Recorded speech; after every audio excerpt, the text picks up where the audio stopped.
Speaking facts, I'm known to keep it real. I ain't worried about your feelings when I'm in the field. They be watching what I do from my highlight reel. I'm just running to the paper, fuck how you feel. If you looking for the truth, then I'm the real deal. If you looking for the truth, then I'm the real deal.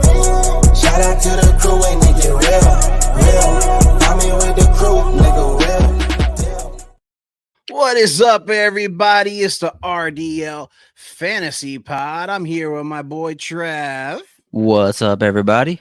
What is up? What is up? Unfortunately, Bruce is unable to attend for a second episode this week. That's all right. He's here in spirit. He sent us text. He's letting us know that he's excited to be back next week. But for now, it's just me and Trav. We have a special guest coming on a little later that we spoke about last episode. Yep. But I'm feeling good. Thursday night football just passed. It was a unexpected game. I mean, a lot of people expected it to go a different way, but a lot of love for somebody that we spoke about last week. Yeah, the Detroit Lions have arrived. That's for sure. They're the real deal now. No pun intended. But our boy David Montgomery, first game back from the injury. And it's almost like he was never even injured, dude. They ran him into the ground. I mean, 32 carries, 121 yards, 3 touchdowns, good enough for 34.10 fantasy points in PPR formats. That was a hell of a game for him. I hope you started him unless you were in a position where you felt like you didn't really need to. I know I didn't, and I'm kicking myself about it because I just feel so dumb. He's the obvious lead back in that one, and just a great game for him in general. No, an incredible game for him, and he was the shining star of that game on either team. Yeah, a lot of the Detroit players got love. Well, sorry, more of the Detroit players got love, I'd rather say. But yeah, he was the star back, and he did what I expected him to do. And if you watched our podcast last week, you know that I wasn't very high on Gibbs, and I said the flag should be raised, and that has been proven. I mean, Gibbs they're not using him. I don't get me wrong. I think he's a great back. I think that he has potential. Detroit's just going with the hot hand, or rather just they don't think the kid's ready. Yeah. I think when it comes to that backfield, I think it's clear as day. Jahmyr Gibbs, you're probably just starting him in a pinch at this point if you need to. I mean, when a guy's coming back from injury and he's getting 32 carries, they only ran the ball 40 times. Jahmyr Gibbs got 8 of those. Montgomery got 32. Like, there's just nothing you can do at that point. Montgomery's clearly got the hot hand. They're saying he's filling that Jamal Williams role, but I mean, this is just on another level, in my opinion. David Montgomery is absolutely killing it. And as far as Jahmyr Gibbs, like you said, the flag was raised, that red flag that it's time to worry a little bit. Now it's officially time to panic and start trying to get him out of your lineup until he shows you he needs to be in there. 9 points isn't the worst thing in the world, but it's not what you want from your RB2 spot, and it damn sure isn't what you want from your flex. So I would just look to move on at this point. Keep him, sell him, whatever you want to do, but he shouldn't be in your lineup at this point. I completely agree. It sucks, like I said, because I think he's a good back. I don't think it's him being a bad player. I just think it's Detroit going with a hot hand, and Montgomery's that guy right now. I saw a fun stat: 5 touchdowns for Montgomery on the year, only 5 touchdowns for the Bears. So yeah, I mean, come on, man. He's definitely the back there. He's the guy that you want in that backfield, and it's been made clear as day going through 4 weeks. Looking at the other side of the running backs. Man, once again, I don't think it's too much on the players. It's just Detroit. It's been balling, and they're not letting anybody have fun fantasy-wise right now. Aaron Jones, 5 carries, 18 yards, -4 yards on half a reception. Go ahead. No, I was just going to say, I think this Green Bay team, they've got a lot of nice things going for them. It just wasn't their night on Thursday. Everything was going Detroit's way, mainly because Detroit was making things go their way. They're just more physical. They're a really good team, and I think they're going to surprise a lot of people this year. But back to the fantasy aspect, Aaron Jones coming back from that hamstring injury, and you might look at 5 carries, 18 yards, and think, man, I wish they would have just given him the ball more. Well, A.J. Dillon also only 5 carries, 11 yards. Aaron Jones did get the reception out of that backfield, but game script early called for Green Bay to start passing this ball early. because they fell down early. So Jordan Love threw the ball 36 times. Obviously, Right. some beneficiaries of that: Romeo Dobbs with 18.5 fantasy points in PPR formats with 9 catches and 95 yards. Christian Watson caught a touchdown. Didn't get that much love outside of that, but it was good to see him get that touchdown, get his feet wet a little bit on some limited snaps. But yeah, just the running back situation. If you have Aaron Jones, don't panic. It's not going to be how it was when you were plugging in AJ Dillon while he was out, hoping Right. for AJ Dillon to do something. No, we know Aaron Jones is a good player. First game back, let's give him some time. Absolutely. I absolutely agree with that. I wouldn't panic too much on either one of those running backs, to be honest. It's a good set of running backs there. They're gonna be fine. It's just Detroit's not letting any team have fun in fantasy aspects. Um, Speaking about that, Jordan Love with the 36 passing, 22 completions, it gave love, like you said, to Dobbs. Dobbs outscored his projection of 10 points in PPR formats, and like you said, had 18 points. Watson with 10 points, Reed with 10 points. So there was love there, but that's also because Love was throwing the ball so much. 13 of those targets to Dobbs, 4 targets to Watson, 5 targets to Reed. So Dobbs is the guy. Dobbs is the guy you want there right now until Watson gets back to the flow of things. I don't know if it's a little bit of his injury coming back, but Dobbs is the guy you want there. And it's clear as day to me. He got all the targets. Yeah, him and Jordan Love have developed a rapport with each other, especially with Christian Watson missing time. You can only Right. throw to the guys that are available to you, right? And so he's gotten comfortable with Romeo Dobbs. I think that Good is point. the Packer wide receiver that you want moving forward. Excellent point. What about the other side of the field? Tell me about those Detroit receivers. Yeah, man. Amon-Ra St. Brown he's elite, man. I know it's 5 catches for 56 yards and a touchdown, but it's the way he does it, the Yeah. yards after the catch, the He route makes it running, all the look good. physicality. Yeah, I mean, Amon-Ra, he's just one of those reliable dudes that you know for sure every week at worst is getting you 14, and then the sky's the limit from there. In this one, 16.6, like I said, 5 catches, 56 yards and a touchdown. Just you drafted him maybe late first, early second round. He hasn't exploded for like a 30-point game yet, but I mean, that day will come. Right now, he's just giving you that safe, solid, consistent floor that Amon-Ra St. Brown is known to give. Exactly. I agree with all that. And speaking about that, I wanted to play a clip, but I don't have it up right now. He was just making everybody look silly there. It looked like Ford Field, all the Detroit fans coming out. He was jumping in the crowd, and Oh, yeah. it's him. He is who you drafted. Like you said, it wasn't a huge performance if you talk about fantasy value, but he made Right. do with what he had, and he outscored his projections just by a little bit. Let's talk about the other receivers there, Reynolds and Raymond, getting a little bit of love, not much. Reynolds was seen to get a lot of love last week. What happened this week?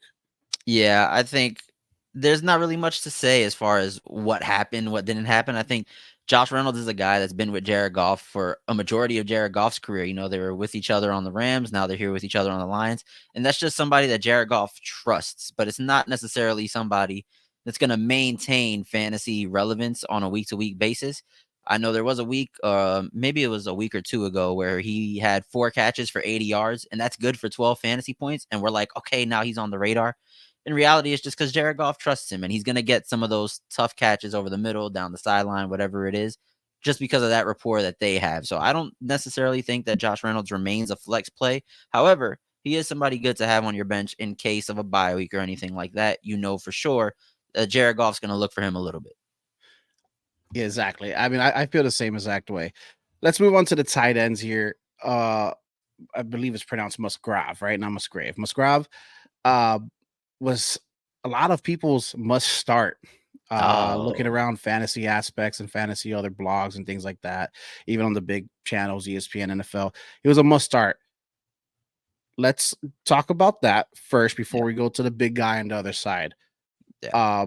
Where are we at with him? Is this something we're going to be scared about? Is he going to be out for a long time or what? No, they're just saying that it was a concussion. If you look at the play, it's crazy that that's what led to the concussion. It didn't look like a extremely physical altercation when he was tackled, but nonetheless was ruled out with a concussion early. He gave you the 1 catch for the 1 yard. Right. Not necessarily panicking yet. I think when you look at what Josiah DeGuara did once Luke Musgrave was out, 4 catches for 34 yards. That's something similar to what Luke Musgrave's been doing and what he could have done if he was healthy in this one. So I mean, it's never ideal to start a rookie tight end unless their name is Sam Laporta. But if you had to start Musgrave, I wouldn't look into it too much. Obviously, leaving the game early was the main reason behind the dud performance. Okay, and you mentioned the name Sam Laporta. If we're talking Yeah. about his stats, it wasn't a big game for him.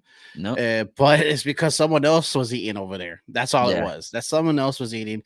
Once again, another reason not to panic.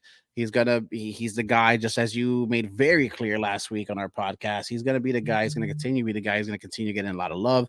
Still, 9 points is not bad for a tight end. He just came a little under his projection, but that's all right. I'm okay with that.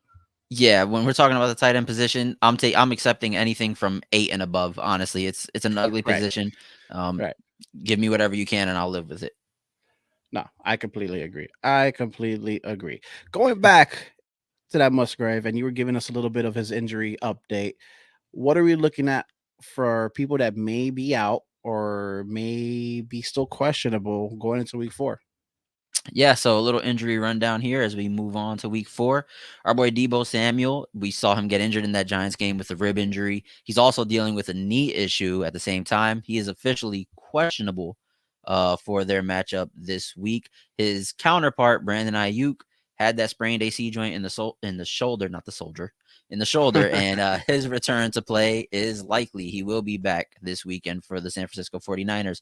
Austin Eckler posted a picture of him running, cutting, and it looked all good, but he's still doubtful. They have the bye week coming up after this week. It's a good opportunity to rest him this week, let him get the extra week with the bye, and then come back strong in what would be week 6 at that point.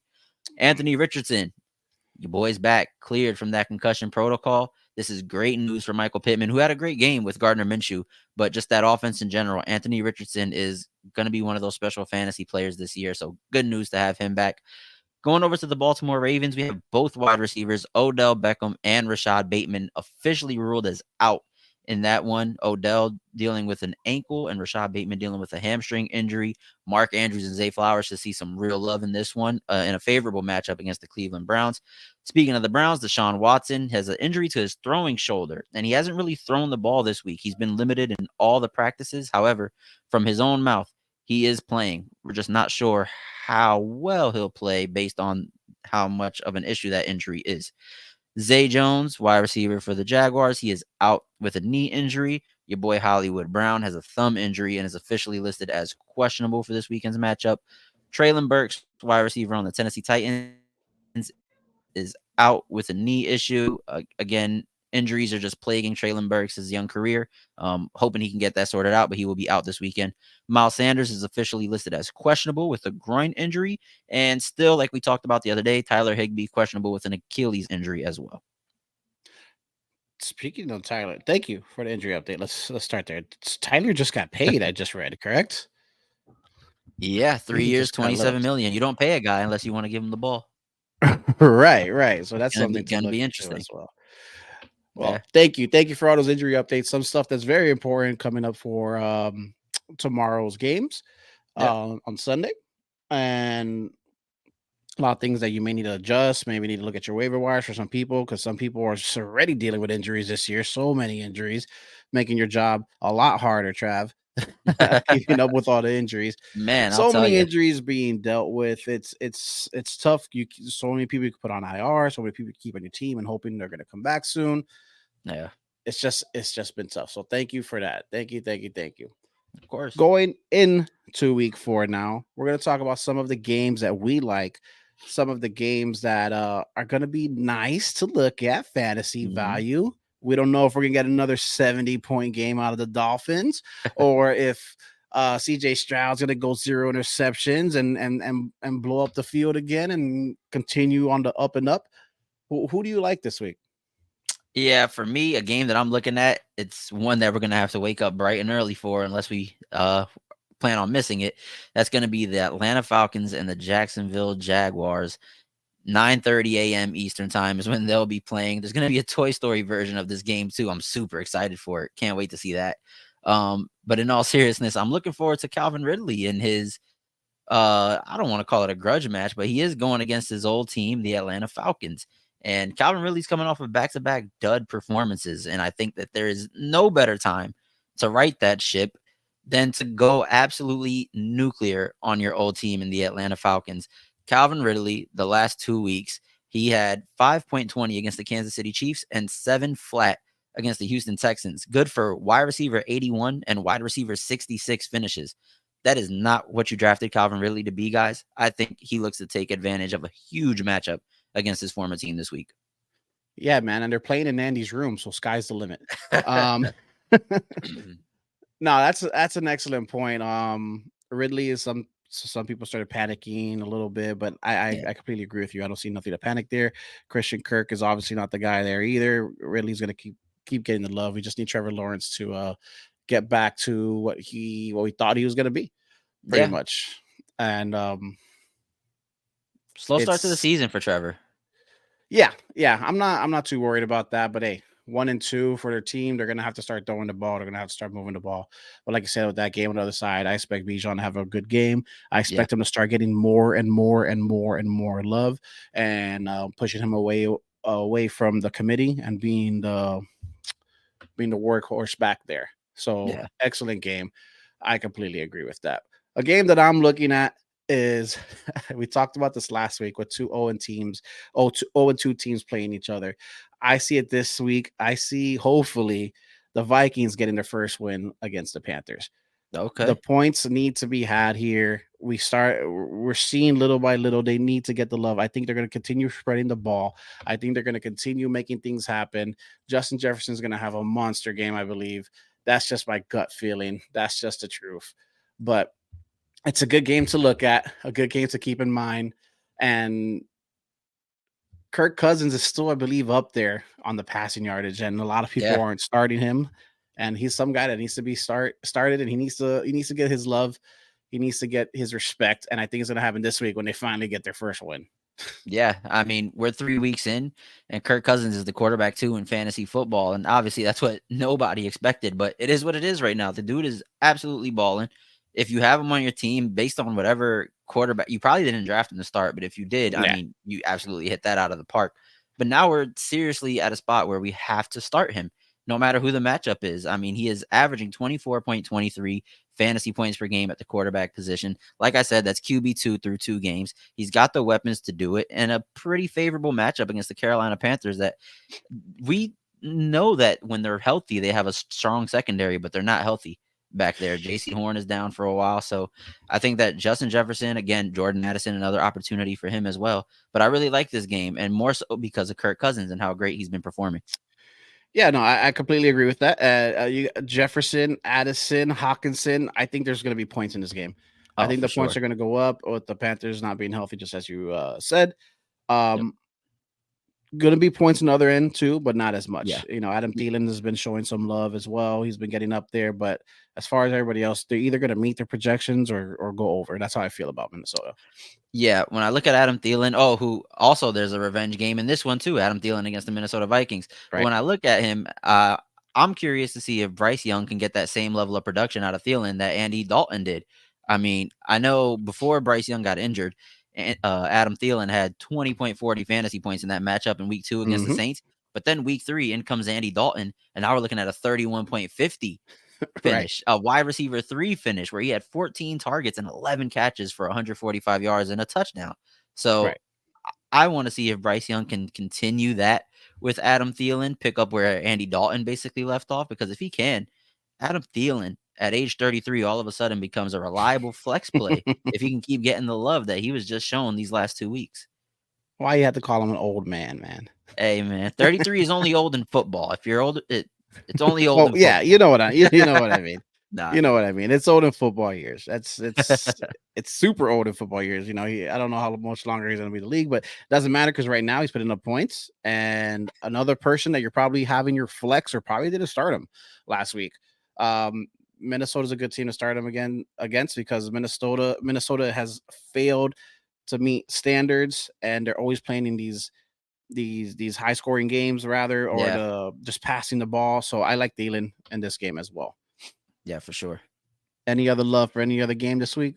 Yeah, I would like to talk about this Baltimore Ravens Cleveland Browns game a little bit, because when you talk about those two teams, it sounds ugly, right? The Ravens and the Browns.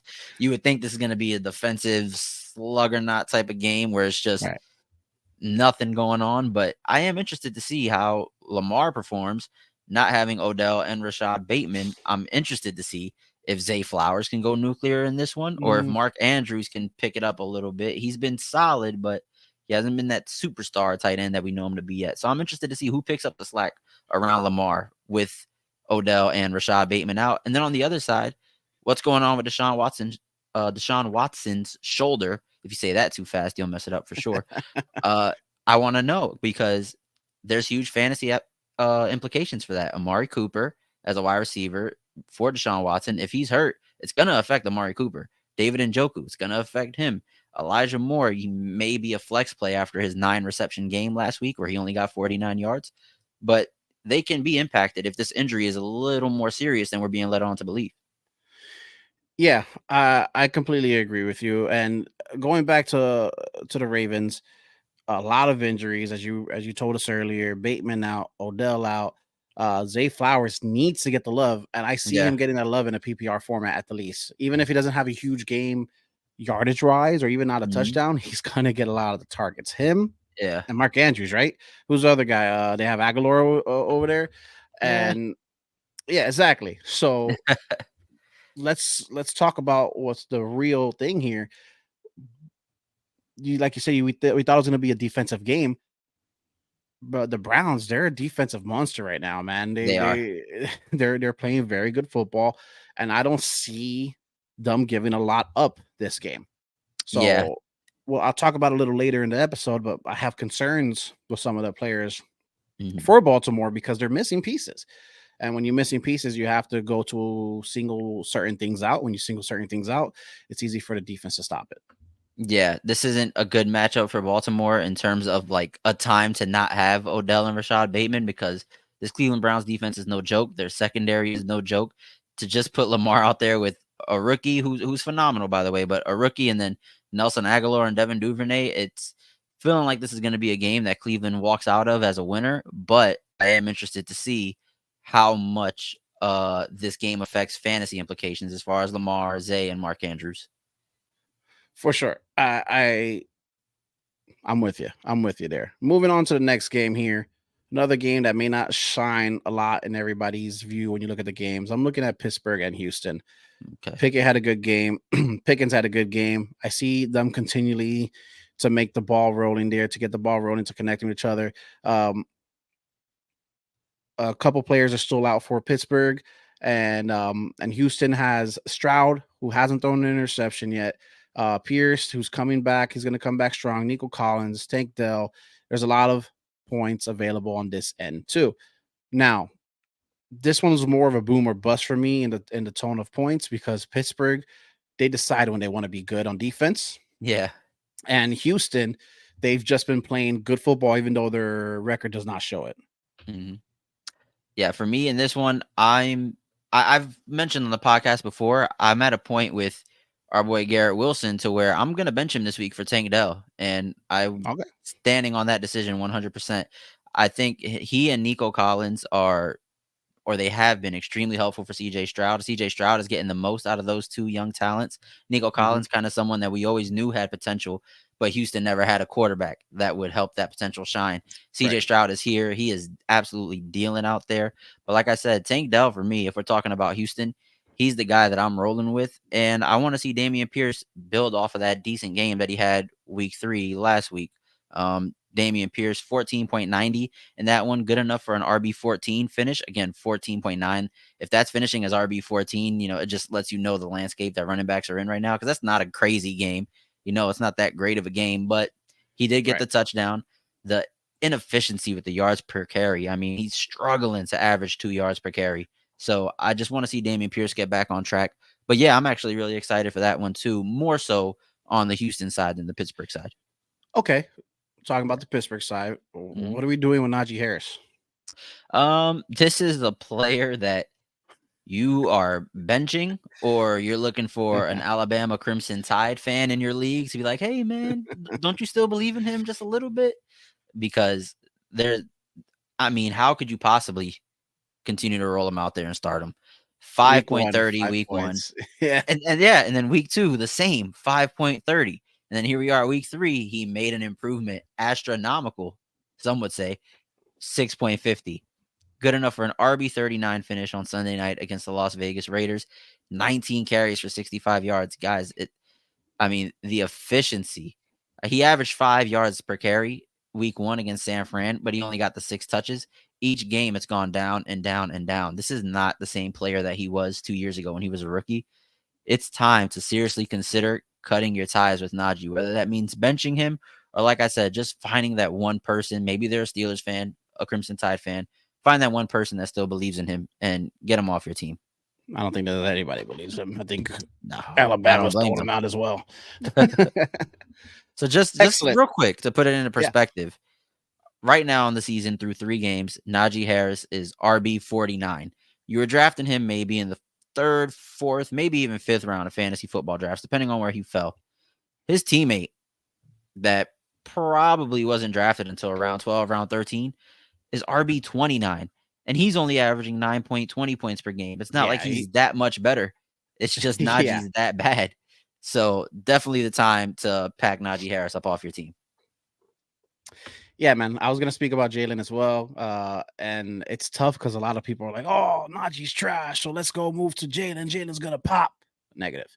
The backfield is not there. They're giving the ball to Pickens, and it's just not there for the backfield. I don't know if it's just the teams they've been playing or they just can't get the ball rolling, but it's just been bad. It looks bad, and I agree. Ship them both and get them out of there. Don't start them. It is ugly in that Pittsburgh backfield. Yeah, I think it's just Najee Harris, man, because if you ask me who would I rather have between Najee Harris and Jaylen Warren, I'm picking Jaylen Warren all day. I don't think it's a matchup dependent thing. I think Najee Harris just doesn't have the juice that you need in an NFL running back anymore. And it's weird to say anymore because it was just 2 years ago. He never really was the fastest.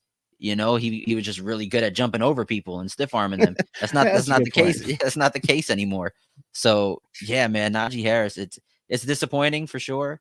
Hopefully you have enough running backs on your team to where you can say, you know what, I don't have to do this to myself every week.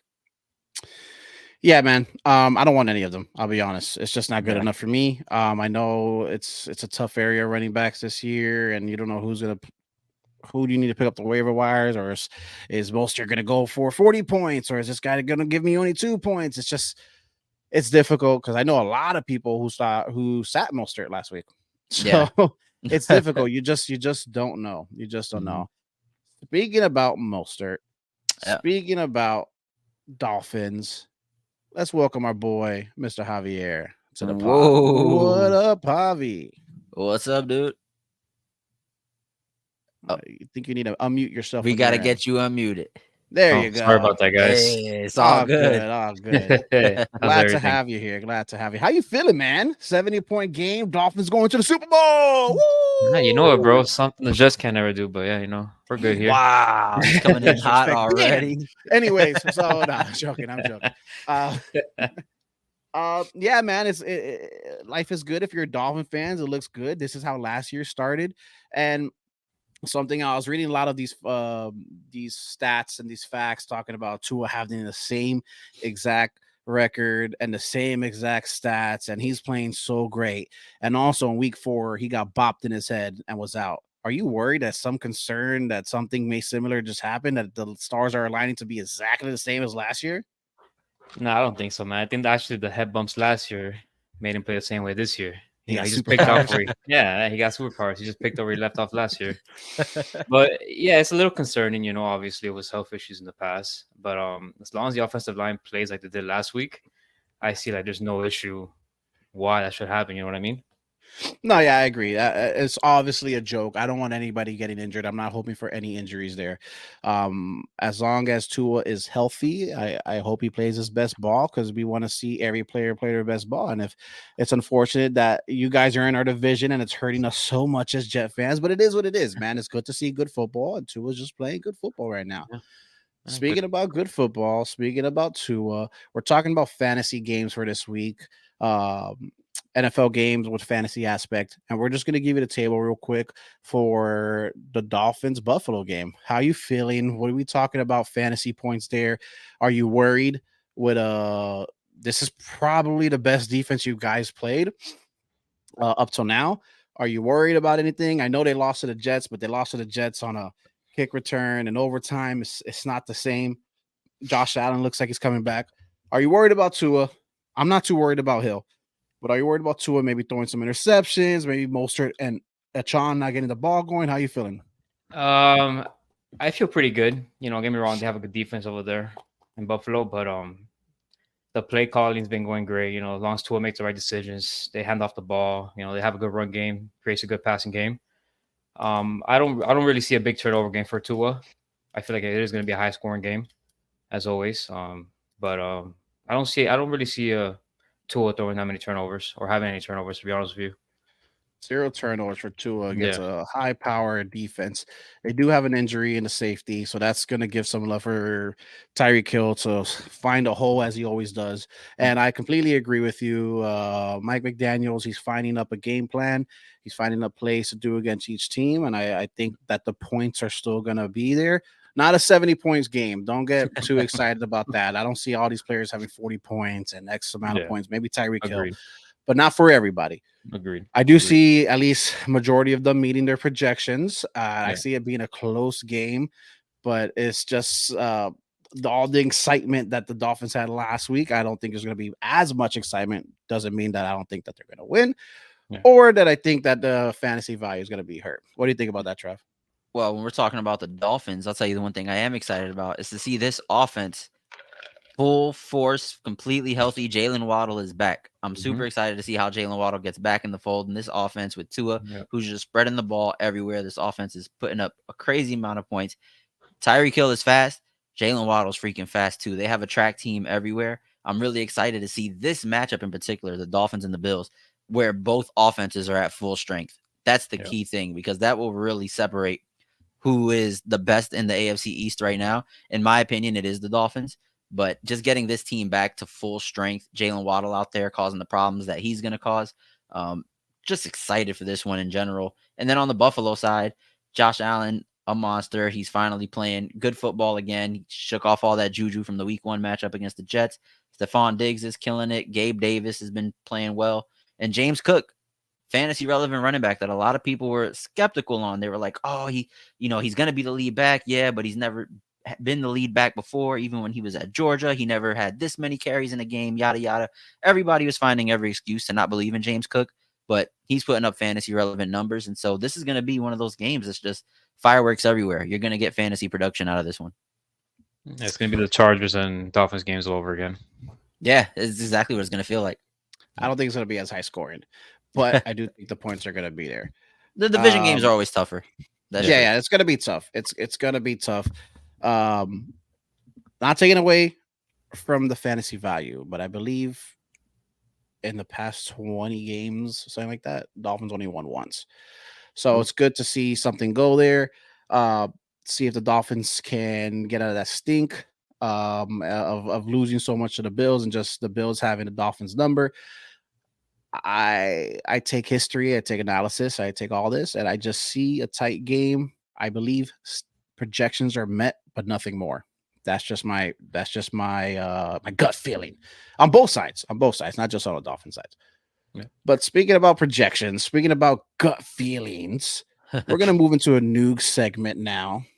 Buy and sell. We're gonna let everybody know who we think you should get off your team. Who do you think you should try to coerce somebody to get onto your team? And we have some good choices here. And Javi, I'm gonna give you the floor for your first buy. Who do you want on your team? I want Laporta, the tight end for the Lions. That guy is he's a top 6 tight end, but I feel like he's a top 3 right now. I feel like he's playing better than Mark Andrews. He's playing better than George Kittle. Besides Kelsey, I feel like he's there behind Ingram as well. Week 1, 5 receptions, 39 yards. Week 2, 5 receptions, 63 yards. Week 3, 8 receptions, 84 yards and a touchdown. And Thursday night, 4 receptions, 56 yards. He's averaging 60 yards a game with 6 receptions. His target share is also increased from 14% to 17% and 33%. So that's that's big for a rookie tight end, in my opinion. You don't see a lot of rookie tight ends having that much of a target share. Absolutely.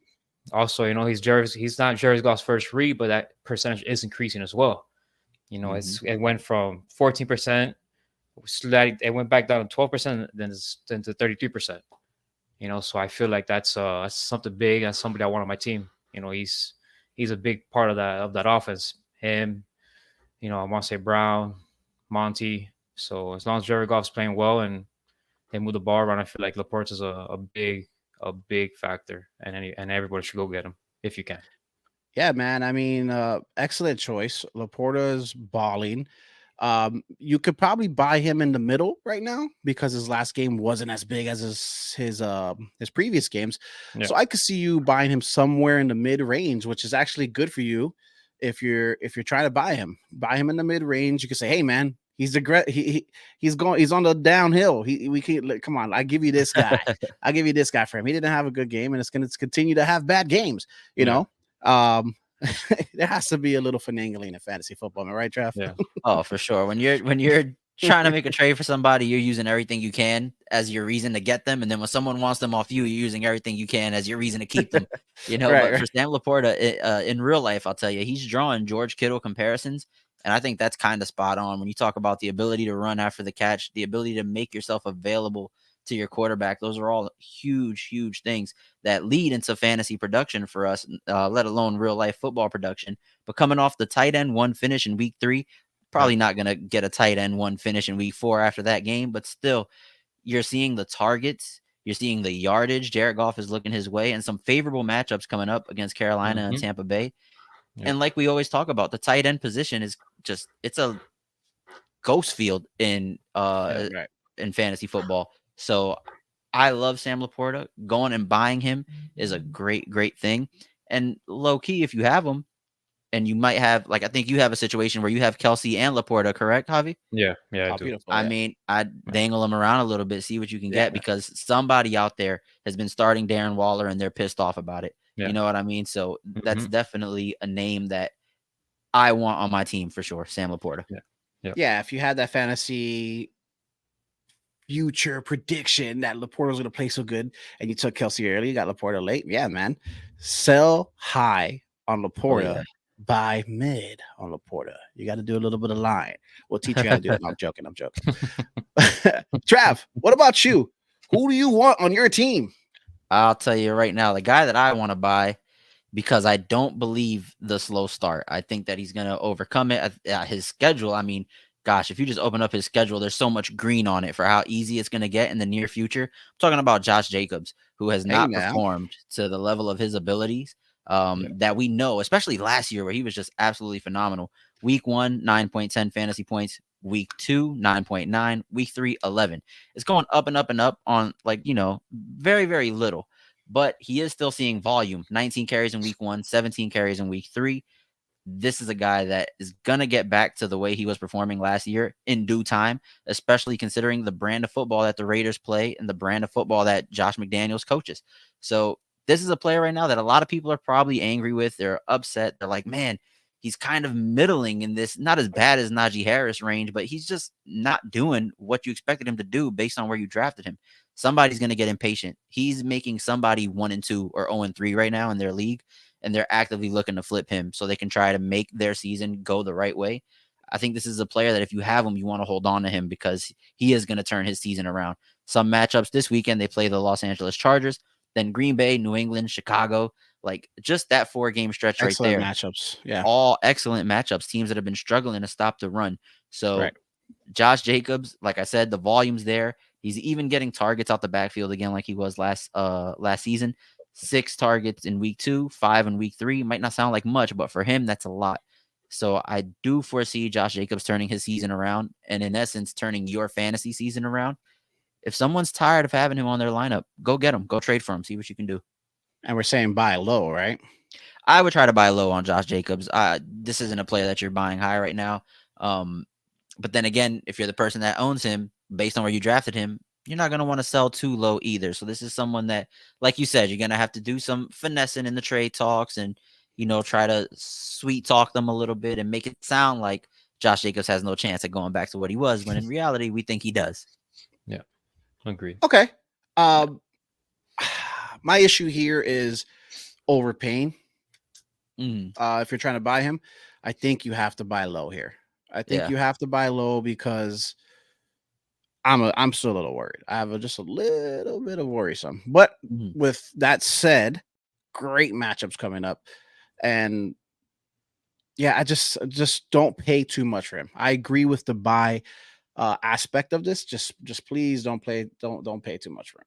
Do not. Yeah, whenever a player is struggling the way he's struggling right now, you're going to use that to your advantage as a way to buy low. You know, you're going to throw a name at somebody. Like, for example, I mean, I don't think it could be done, but based on how they're performing and what other running backs this person may have on their team, if they're hurting at wide receiver, throw DJ Moore, or Garrett Wilson for Josh Jacobs. See if you can get somebody to bite. I've tried it. It hasn't worked, but maybe someone else will. Excellent segue. Because me, sir, my buy is going to be Mr. Justin Fields. Whoa. Hear me out. You can get him for cheap. Yeah. You can get him. You're gonna get him for cheap.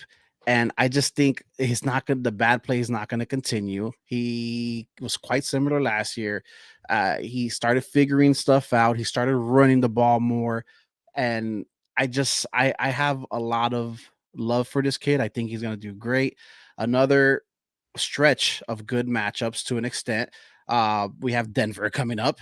We have Washington, who's up and down this year with their defense, but Minnesota, who's giving up games, giving up points. Vegas giving up games, giving up points. Chargers giving up games, giving up points. They don't see another difficult matchup until week 9 with New Orleans, who's been having a so-so defense, but they've been known to stop a lot of players. But their upcoming schedule, they still have Arizona on there. They still have a couple other teams on there. I know they got to play Detroit twice, but they still got a couple other teams there that you can buy him low. And when I mean low, do not pay anything crazy for him. You have to buy low, get this kid low. He's going to be great. He's going to do good things. I believe it's going to continue. 10 points last week, 14 the weeks before. I specifically see him having a good upcoming week. Yeah, Justin Fields, he's somebody that I own in about 3 leagues, and I'm getting a little impatient. I'm not going to lie. The only thing that's keeping me from, benching him outright or just trying to trade him right now, it's hard to trade him, right? When players are playing so bad or not performing as well as they should be, it is hard to trade them, And so when we look at Justin Fields, he's somebody that I'm holding on to just off the face of him getting back to being that runner that he was last year, because that's what separated him from the pack. I have this rule when I draft quarterbacks in fantasy football: they need to have legs. And that means you need to be able to run for a touchdown for me, run for some yards to keep a drive alive. Anthony Richardson's a great example of that right now. Obviously, Lamar, Kyler when he's healthy, guys like that. Justin Fields falls into that category for me. However, he hasn't been doing it much this year, and it's clearly affecting his fantasy production. So you're saying that we should buy low on him? Super low. Gives me a little hope that maybe I should just keep him and wait to see him turn the season around. Yeah. Just a little longer. I have faith because, man, like you said, he's mobile. He's gonna make things happen. Does he play the Dolphins at all? Because when he plays the Dolphins, he snaps. He goes crazy on the Dolphins. That was last year. Go Fish memory. I know. Let's move on to the selling point. We have you up here on the screen, Javi. Who we selling? Who do you want off your team? Well, picking up from where you guys left off from the Bears, DJ Moore. I'm tired of DJ Moore. Luckily, I don't own him in no leagues. I stayed away from him this year, just because last year, the Bears, they threw for, 300 something passing attempts only, the lowest in the NFL. So that's number one, scared me already for DJ Moore. Number 2, Justin Fields, like you said, is a running quarterback. What's he gonna do half the time? Take off. That pocket's gonna break down. He's gonna take off. That's why he's one of the best running quarterbacks there is right now in the league. So yeah, for me, DJ Moore, week 1, 2 receptions, 25 yards. Week 2, he had a nice game, 6 receptions, 104 yards. Week 3, 3 receptions, 41 yards, and that touchdown in garbage time, which saved his fantasy day. Yeah, absolutely. But besides that, I would sell him. I would definitely sell him. And the next 3 games, For me, a selling point for him, the next 3 games are kind of easy opponents. Going against Washington, Minnesota, Las Vegas. So that's a good selling point for him. Hey, he has an easy schedule coming up. He might break out, but for me, I'm selling him low, high. Whoever wants to give me whatever. Give me a bag of Cheetos. I'll take anything right now for DJ Moore. Damn. Yeah. That's that. Listen, and that's saying a lot because besides week 1, he's outscored his projections. So if you're asking him to do what, you want him to be good every single. I mean, you want him to be explosive every single week. If that's what you drafted him for, then I understand the selling. But he's I know it's garbage time, but still, he's outscoring his projections the last 2 weeks. So I'm iffy on that one, but I understand you gave valid points. I understand where you're coming from, and the reason behind it, because you don't see an explosiveness. You don't see. Yeah. You want that game that you want to be like, damn, yeah, that's why I drafted him. Yeah, he's the reason why I won this week, and he's not going to be the reason you won, but he's meeting projections. So I'm in the middle with that, but excellent points given. Trav, what about you? Who we kicking off your team? Oh, I was going to give a take on DJ Moore real quick. I was going to I kind of agree with everything Javier said with DJ Moore. This isn't my sell, by the way. Just wanted to touch on this a little bit. It's frustrating, DJ Moore. You drafted him to be your wide receiver 2. He's yet to have a wide receiver 2 type finish, wide receiver 25 and wide receiver 33 for weeks 2 and 3. Pack DJ Moore up, do whatever you can, however you got to do it. My sell for fantasy football right now is going to be Ramondre Stevenson. And this one hurts me because this is a player that I really like. I think Ramondre is a sensational running back when used properly. But the issue right now is the efficiency, excuse me, with the yards per carry. Week 1, averaged 2 yards per carry. Week 2, 3.33. Week 3 against the Jets, 3 yards per carry. It's just not efficient enough. He just finished as RB32, which is obviously not where he was drafted in fantasy football. And Ezekiel Elliott is actually getting meaningful touches out of this backfield, which is a bit frustrating because in no world where you have Ramondre Stevenson as your running back should Ezekiel Elliott find his way to run the ball 16 times. I don't care. I know it was a bad weather game against the Jets. That's just not inspiring usage behind Ramondre Stevenson, in my opinion. So, yes, he got 19 carries. Again, very inefficient with it. 3 games, 1 touchdown on the season. But I have this issue with good players on bad offenses. It's something that we fall for all the time. Again, DJ Moore, good player on a bad offense. That's Ramondre Stevenson isn't in that range of, oh my gosh, get his ass off my team. But nothing that we see inspires a Ramondre Stevenson turnaround at any point or him getting back to form where he was a season ago, 2 seasons ago. So Ramondre, for me, he has a tough matchup this week against Dallas, another tough matchup against New Orleans. We're looking at, again, maybe mid-20s as a RB finish this week, like a RB 25 or worse. Not thrilled with the way things are going in New England. And again, a bad offense. I want good players on bad offenses off my team now. I think I'm at a point where I only want the players that are attached to good offenses. Yeah, man. I mean, that offense over there in New England is nothing to rave about. They're not putting up much points, and I never liked Stevenson. I never didn't want to draft him. I never liked him. I understand what he has to show, but I didn't. He wasn't for me in the beginning. He's not for me now. So yeah, sell him, get him off your team. I feel like he will have I feel like he's gonna have a good game against the Cowboys. Think so? He runs in the gaps, and the Cowboys suck covering they're not good at playing the gap runs. You know what I'm talking about? Like, you know what I mean? Yeah. So he runs 63% of his runs are in the gap, and the Cowboys are not good at covering that. So I feel like week 4, I feel like he'll have a decent game. He is averaging 18 touches a game. He has the opportunity. He just has to, Yeah, exactly. The opportunities are inspiring. It's the efficiency with the opportunities. I mean, if I give my running back 19 carries, I want way more than 59 yards. I'm giving you damn near 20 touches right there. We're just not moving the ball effectively. Yeah. So again, a player that I like, a situation that I don't. Yeah, agreed. Oh, sorry guys. It's all good. Hello?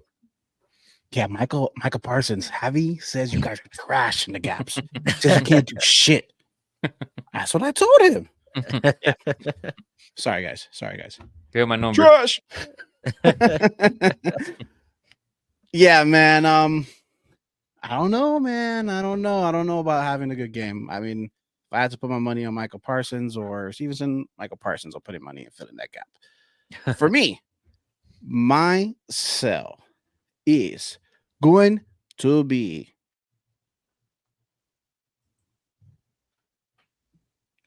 Raheem Mostert. Not for bad reasons. I don't want him off my team because he's trash.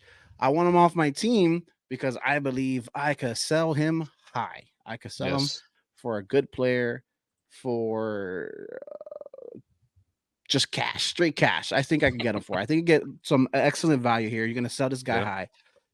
13, 25, 45. His progression is up. Here's the problem. Older player, when we talk about definitely running backs, not even football. When we talk about running backs, injury prone. I don't think he's played an entire season in the past 3 years. I'm not, once again, I know every time I talk about the Dolphins, I'm talking about injuries. I'm not wishing injuries upon anybody, but it's just the reality of it. I don't think he's played a full season in the past 3 years. And Achan is just a younger, swifter, more elusive back right now. He's going to slowly take carries away from me, take carries away from Mostert. And it's not going to continually listen. I think the Dolphins are going to continue scoring high points, not 70 every week, but I see another maybe 40 point game, maybe even a 50-point game sometime this season. I see it happening again. So yes, Mostert's going to give that love, but he's not going to continue to give it love on a weekly basis because he is injury prone and we have a young guy coming up that's going to take all the love. How you feel about that, Javi? Talking about your team. Well, don't forget about Jeff Wilson. You know, he comes back after week 4. So trash or not, it's still another running back he has to compete with. You know, yeah, it's gonna be. I agree with the competitive backfield there, but it's gonna be a chance field. It's gonna be a chance field, and if you have him, especially we speak particularly in redraft leagues here, but we Trav could speak, who just started a dynasty league. Achan is somebody. If you got in his dynasty aspect, man, you're feeling good. Yeah, that's definitely a name that you want to have in Dynasty. Try to make a trade for it because now he's attached to one of the most explosive offenses, if not the most explosive offense in the NFL. And that's a good selling point that you can use for Raheem Mostert because I am one that's actively trying to sell Raheem Mostert in leagues as well. Why? Similar reasons that you just mentioned and one that Javier mentioned also. Jeff Wilson's going to come back. So it murks up the backfield a little bit. But then also Raheem Mostert, it is what it is. He does have an extensive injury history to where he is going to miss games. And that's not, while he's playing, he's incredible. I mean, 13 points week 1, 25 week 2, and then we all know about the 45 from week 3. But I also would like to sell him maybe with an extra piece and pick up a player that's more reliable and that can produce in a similar light. For me, I can speak from example. I'm trying to sell Raheem Mostert. I'm even packaging him up with T. Higgins. So I'm trying to take T. Higgins and Raheem Mostert. T had a bad week, so people are skeptical. But, I mean, T. Higgins is still going to get his 1,000 yards and 7 touchdowns like he always does. So I'm trying to put Raheem Mostert and T. Higgins together and seeing if I can get the CeeDee Lamb owner to bite or one of these higher-end wide receivers or maybe even a running back to bite because it's not a player that – it's a player that I love to have on my team when he's healthy and killing it. But unfortunately, you kind of predict that eventually it's going to be some sort of soft tissue injury or some knee injury, and it just makes you a little weary. And I hate to harp on injury so much when you're talking about how good a player's doing right now because they're not injured right now. So why does it matter, right?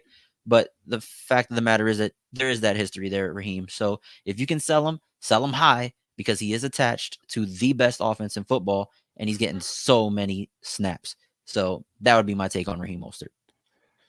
Yeah, man. Good, excellent points. Once again, sell high. Do not take anything low for him. Sell high. Make sure you're getting something out of them. I don't feel the need to package him. He's that good right now, and he's gonna be probably that good for another couple games until Jeff Wilson comes back. Sell high. Get him off your team for good reasons, and get him for a good player. Maybe something that you're lacking on. Maybe a lot of you have injury issues. Maybe you drafted.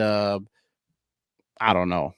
If you're on the other end, maybe you drafted Jonathan Taylor or somebody drafted Jonathan Taylor and you could fish him around saying, look, Jonathan Taylor doesn't look like he's coming back. Nothing's working there. So definitely sell high. Yeah. Thank you, guys. That's our buy, sell segment. Comment down below in the comments Who are you trying to buy? Who are you trying to sell? Send us your questions. Send us your trade questions. Let us know what's going on in your league and see if we can assist. Moving right along, got rid of our buys and sells. Let's talk about who we believe for week 4 is going to be a factor or an actor. Starting with you, Javier. Let's start with the factor. Who you feeling is going to outscore his projection? Javonte Williams. Okay. I feel like he has to break loose already. He's going against the Bears, who's allowed in week 1 to Aaron Jones 9 attempts, 41 yards, a touchdown. Rashad White, a touchdown. Week 3 to Pacheco, another touchdown. So they have allowed a touchdown every week to running backs. I feel like Javonte Williams will explode this game. I feel like against the Dolphins that was going to happen, but of course we know how that game went. Right. It exploded. But his snap shares at 45%. He's also 22nd in the league in missing tackles, breaking tackles. So I feel like he has a good matchup this week against the Bears, in my opinion. And I feel like the Broncos, this is a revenge game. Even though it's not against the Dolphins, they have to prove why they signed Russell Wilson, why they brought in Sean Payton, why they have all these pieces around, Russell Wilson. So I feel like they're going to run Javonte Williams, Cornerstone as well. Jerry Jeudy's going to have a good game as well, So overall, I feel like the Broncos should have a good game. I like that. Javonte Williams is a player that I highlighted on the show maybe 2 weeks ago or 2 or 3 episodes ago, where I thought that he needed to be the piece of that Denver Broncos offense that got heavily involved if they wanted to beat Miami, because the goal should have been keep the ball out of Tua's hands. Because what happens when you don't keep the ball out of Tua's hands? That offense put up 10 touchdowns, just unbelievable. So Javonte, I'm all for him being a factor. I love it. I think, like you said, this is a great matchup against the Chicago Bears. He's been in the single digits for the first 3 weeks, 9 points, 7 points, 8 points. It's time. I'm right there with you. I'm ready for the Javonte Williams breakout game. Yeah, maybe I own him, so in a couple leagues. So I would love to see him, and I'm starting him too. I started him all 3 weeks, and I'll keep starting him. Here's my issue with that. He hasn't reached any of his projections in the first 3 weeks. Agreed. If he's gonna reach it, this is the week. Yeah. After this week, he has the Jets. He has Kansas City twice within 3 games, actually. Yeah. So this is the week he should be a factor. He should be a factor this week. I agree with that. If it's gonna do it against anybody, you gotta do it against the trash ass Bears. Question. Yeah, I'm sorry. So let's say he doesn't do good about the Bears. Would you guys willing to sell him to, what would you guys do with Javonte Williams? He doesn't have a good game against the Bears. Listen, go ahead, Trev. Well, no, I was going to say at that point, I'm not sure if I'll sell him yet, because when I look at that playoff schedule in the second half, when we can start expecting his touches to ramp up more coming off that ACL, because, they're still easing him in just a little bit coming off the ACL injury. I look at that second half of the season from week 13 all the way to week 17. I mean, there's some defenses that are struggling against the run right now. Houston, the Chargers, the Packers, the Patriots, the Chargers again. That's a sweet playoff schedule. And so I don't know if I would sell him. Maybe I would just bench him for now and put somebody else at my RB2 spot. Yeah. Excellent point. Since we have you on the screen, Trav, who is your factor for week 4? My factor for week 4 is going to be a wide receiver that I don't think a lot of people are thinking about right now, because they're expecting the attention to go to Quentin Johnston with Mike Williams being done for the year. My factor for week 4 is going to be Joshua Palmer going against the Las Vegas Raiders this week. After Mike Williams went down, he caught a crazy touchdown that should have been intercepted, so I won't look too much into that one. But again, 7 targets in that Minnesota game, good enough for 14.6 fantasy points, 4 catches, 66 yards, and a touchdown. This is a guy that whenever one of these wide receivers gets injured, Keenan Allen or Mike Williams, he's the one that steps in and steps up immediately. And him and Justin Herbert do have damn good chemistry with each other. And I think this Raiders team is going to give up some fantasy points, especially to Justin Herbert, who's going to just throw it all over the field on them. I don't think the Raiders stand much of a chance in this one, and that's in large part due to how weak their defense is. I'm going to call my shot on Joshua Palmer getting another touchdown this week, but not one that's an accidental, should have been intercepted. It's going to fall right into my hands. No, he's going to cook a corner and he's going to get a touchdown. He's going to win downfield. Again, 7 targets in week 3. I would expect something similar like that against the Raiders, 7 to 8, maybe even 9. But I do think he's going to make good on his projections. That's at 10.91 right now in PPR formats. And I believe he'll surpass that, actually. So Joshua Palmer is going to be my factor for week 4. Nice. His projections the first 3 weeks have been rather low. Yeah. They're going up now, obviously, because of injury to Mike Williams. They're going up. I think this is excellent factor for several games coming up, not just week 4. I think this is an excellent pick because he's going to get that love. He is going to get that love. Yeah, for sure. Especially in a game where they might not have Eckler. Throw him in your flex, see what happens. Good point.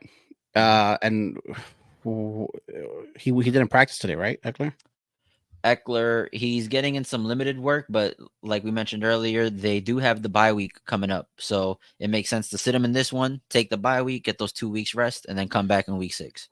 All right. Yeah. Joshua Palmer's good. Any thoughts on that, Javi? I agree with everything what Travis says. That guy's a monster. He's like a clone of Mike Williams. They play the same. They're the deep ball. They're the deep threat. So, and he has one of the best quarterbacks in the game right now throwing to him, and Herbert. So I don't see why nobody would like. I feel like everyone who has him on the bench should start him as a flex or wide receiver 2 or 3 if you're in a bigger type of 3 receiver setup league. Yeah. No. Excellent points. This guy, he's going to be a factor, like I said, for several upcoming weeks, just not next week. My factor is going to be somebody you guys have been trashing. He doesn't like it. I don't like it. It's going to be DJ Moore. Oh, my God. And the reason I'm saying DJ Moore is because of this. I know things have been rough over there. He's still been giving a little bit of love. He's been outscoring his projections. So I see for a big game this week. Week 1, Jacoby Myers, who went off against Denver. Week 2, Terry McLaurin went off against Denver. Week 3, Tyreek Hill feasted against Denver. Why can't my dog DJ Moore get some love? Why can't he get some love? Who were covering those 3 receivers? Was it Surtain?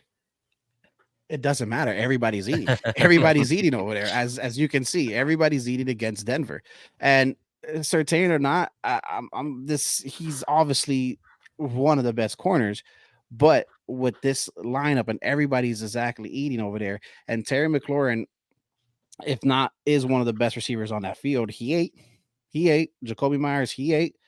So I see. Not for the long term, not for extensive amount of games, but for this game against Denver, who's just trash. They're trash. Listen, the Dolphins are a good team. They put up 70 points against them, but Denver's trash. They're trash. A regular team will put up 30 to 40 points on them. A good team like the Dolphins put up 70 points on them. Nothing's happening. One guy can't save the entire team. I don't give a fuck if it's Patrick Surtain, Sauce Gardner. Obviously, that's proven that none of these one players can save an entire team. And that's going to happen this week. I see DJ Moore outscoring his projection of 11.88. I will actively root against that. And I have him on the team of mine. I want him to do good because I just want to trade his ass already. So let's see. Hopefully you're right, though. We do root for, our podcast folks to do good on the show. So hopefully DJ Moore does outperform his projections. I've been pretty solid with my picks so far. Does anybody remember saying to get rid of Gibbs?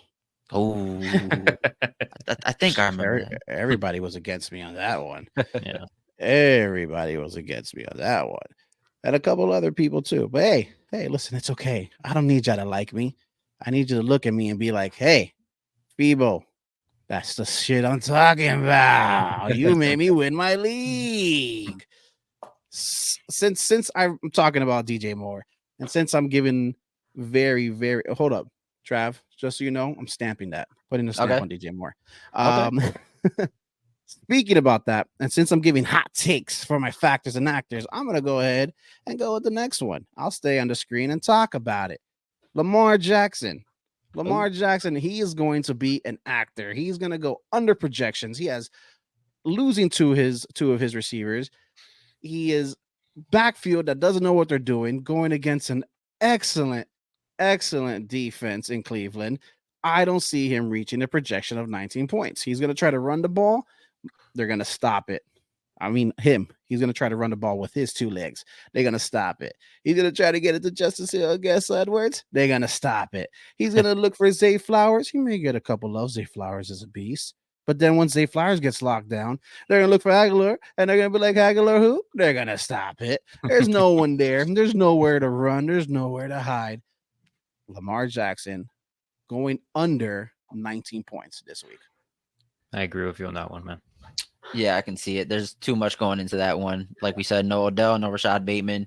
Mm-hmm. It's going to be a tough one against a great defense. Isn't Gus Edwards too he's outscored questionable? Projections for the last 2 weeks. Lamar Jackson has outscored his projections. So I see it a little bit of hot take, but what were you saying, Javi? No, isn't Gus Edwards questionable? Hall is well questionable. They have no backfield right now. Lamar Jackson is their backfield. Melvin Gordon's there, I think. Yeah, but come on, man.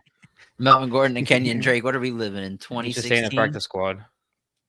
Listen, I'd rather be on the practice squad than on Denver. Good job, Gordon, getting out of there. Anyways, Avi, who's gonna be straight acting? Who's gonna be usually good but trash this week?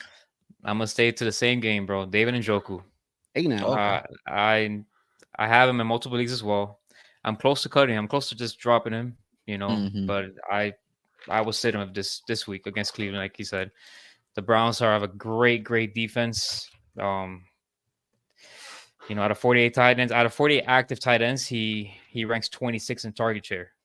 I don't know how worse it can get. He ranks 45 in air yard share.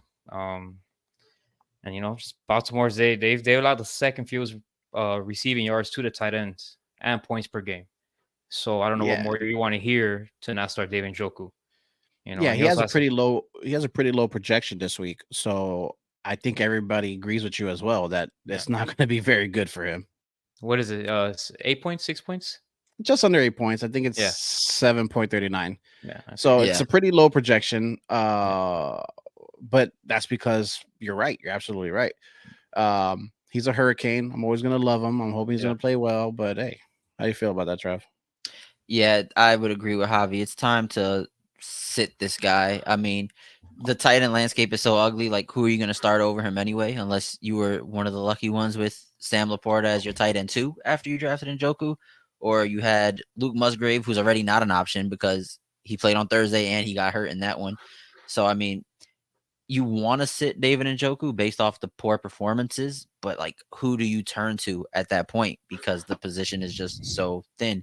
Maybe if Tyler Higbee's still available in your league, that's something you flirt around with. I would definitely start Higbee over Njoku. But like we said, tough matchup for Njoku against Baltimore. I completely agree with you, Javier. I also like if you are struggling at tight end, I look towards Logan Thomas. Yeah. He was out last week with a concussion, but week 1, 8 fantasy points, 4 receptions, 43 yards. Week 2, 10 points. He only had 2 receptions, but he did have the touchdown. And so I feel like Logan Thomas this week against Philly, who has a weak defense against the tight end position, I feel like he's a good stream this week. Me, myself, I'm starting him in the RDL league. Nice. Yeah. All right. Nice little RDL plug. I appreciate it. Yeah. Trav, before we head out tonight, we need to know who's acting for you. Yeah, my actor this week is going to be somebody that might get ejected from this game because he's going to be throwing hands. He's going to be throwing hands at Marshawn Lattimore immediately. And that is our boy, Mike Evans. Man, those two absolutely hate each other. But I think that hate might be more on Mike Evans' side because Marshawn Lattimore clamps him up whenever they play. Those two, obviously a lot of bad blood between he and Lattimore. But Mike Evans right now is the wide receiver 6 in fantasy football through 3 weeks, which I don't think any of us saw that being a thing with Baker Mayfield as his quarterback. However, 18.6 points week 1 against Minnesota, 29 points against the Chicago Bears in week 2, and then 17 against Philly in week 3. Like we said, he plays the Saints this week, who are just a really solid defense in general. And Mike Evans, like we said, doesn't have good games against the Saints, specifically against Marshawn Lattimore. I think we're going to see that again. Right now, Mike Evans is currently projected for 12.04 points in this matchup with the Saints. We may see single digits, and then we may see the ejection, honestly, because Marshawn Lattimore just knows how to get to Mike Evans. Yeah, that's his daddy, man. Yeah, owns him. Yeah. First 3 weeks outscoring his projections. So I take that as a hot take, saying that he's going to underscore and calling him an actor for week 4. That's what it's about. Mayfield likes him. Okay, let me ask you this before we head out tonight. Yep. Evans doesn't get love. Does Godwin do?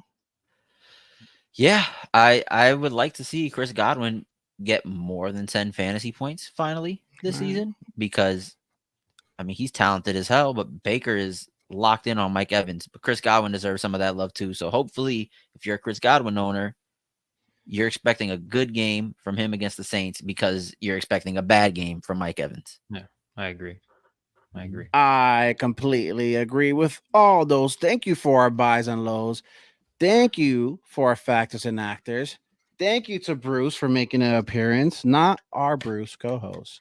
No. Senor Bruce over there getting his scratch on. He's in his scratch ons. Ladies and gentlemen, listen. It's going to be week 4. It's been so exciting to do this podcast for everybody. It's been so exciting to watch football every week, to talk fantasy football. I have the utmost pleasure and the utmost love for doing this every week. It's becoming more and more of a hobby than it is work. I love giving these making the clips every week for TikTok and Instagram. I appreciate all the loves. Continue subscribing, continue following, continue commenting on your actors and factors for this week. And tomorrow it's football again. Sunday's coming up. It's going to be football again tomorrow. It's going to be good. It's going to be fun. Any last words before we head out? Talking about college football? Today's Friday, sir. Well, I appreciate you breaking the third wall and people not understanding that we're recording on Friday, but this will be released on Saturday. Big fail, there Trav. You go. There you go. He's got us, Avi. He's got us. Big fail, Trav. But thank you for bringing the third wall. Ladies and gentlemen, we record a day before we release our shows. I'm sorry. Right. No, this guy, Kevin, is he's ahead of the game, man. I'm the asshole here.